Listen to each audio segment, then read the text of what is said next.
All right, let's dive in. Today, we are exploring a skill that can totally change the way you travel and shop. We're talking about the global art of the bargain. So you're standing there, you see a price tag. What do you do? It seems like such a simple question, right? But your answer completely changes depending on where you are in the world.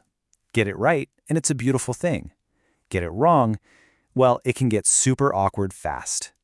This choice is really at the heart of everything we're going to talk about. First things first, we've got to understand that for millions of people, haggling isn't just about trying to get a discount. No, it's way deeper than that. It's a cultural practice. It's a kind of social dance. And in a lot of places, it's simply how you do business. So, let's just make sure we're all on the same page. What even is haggling? Well, think of it as a friendly and often expected conversation to land on a price you both agree on. And honestly, those two words are the key to everything: friendly and expected. This chart really breaks down the two totally different ways of thinking about shopping. Over on one side, in a haggling culture, that first price you see, that's just a starting point. It's an invitation to have a little chat. But on the other side, in a fixed price culture, that same price tag is the final word. End of story. If you get this one difference, you've got the key. Okay, so where in the world is negotiation just normal? Let's take a quick tour of the hotspots where bargaining isn't just something you can do, it's a huge part of the experience. First up, we're talking about this massive and incredibly vibrant region. From the crazy markets in Thailand and the colorful stalls in India, all the way to the Grand Bazaar in Turkey and the souks of Egypt, negotiation is basically the language of business. So in places like this, especially in markets and souvenir shops, that first price you hear is almost never the real price. It's set high on purpose because the seller is expecting you to negotiate. It's not a trick or anything, it's just part of a friendly game, a social tradition that goes way back. All right, now let's hop over to Latin America. In countries like Mexico and Peru, the art of the deal is totally alive and well, especially when you get into those amazing local markets. Bargaining is absolutely welcomed here. Now, it's good to know that as a traveler, you might get a slightly higher starting price, but that's just because they assume you're going to haggle it down. So the key here, just be patient, keep a smile on your face, and try to enjoy the back and forth. Our last big stop on this part of the tour takes us all across the incredibly diverse continent of Africa, where bargaining is a fundamental piece of everyday life for so many people. And this is where it gets really fascinating. In a lot of African countries, the deal might start with a conversation about, well, anything but the thing you want to buy. It's all about building a connection first.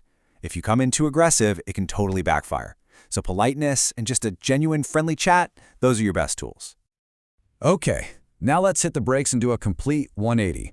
We're going to head to parts of the world where that price tag isn't a suggestion, it's a rule. First stop, Europe. We're thinking Germany, France, the UK. In most shops here, the culture is completely different from what we've just been talking about. In a supermarket, a big department store, or your average clothing shop, the prices are fixed, period. Trying to haggle in there isn't going to get you a discount, it's probably just going to make the salesperson really uncomfortable, and honestly, it could even come across as rude. Hopping across the Atlantic, we find pretty much the same situation in the United States and Canada, where a culture of fixed prices really dominates the retail world. For the most part, what you see is what you pay.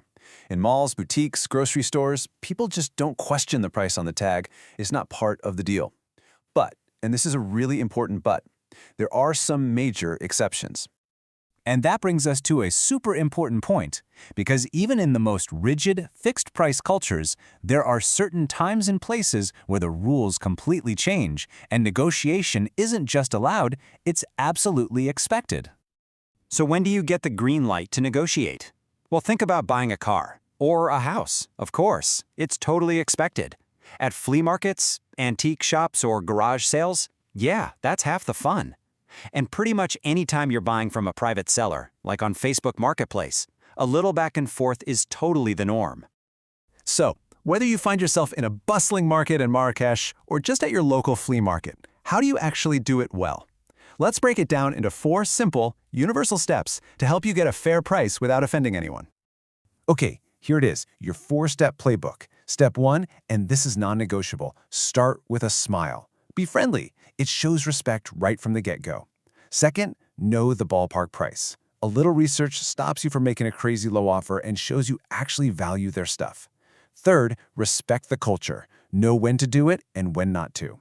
And finally, your most powerful tool, if you just can't agree on a price, it is 100% okay to smile, say thank you, and politely walk away. Look, if you only take one single thing away from all of this, let it be this. Your attitude is your greatest negotiating tool. More than any clever tactic, being positive and respectful will almost always get you the best results. And that really leaves us with a final question. After looking at all these different cultures, you have to wonder, is this whole dance really about saving a few bucks? Or is it about something deeper? Is it about that brief, unique, human connection you get to make with another person in that moment? It's definitely something to think about next time you see a price tag.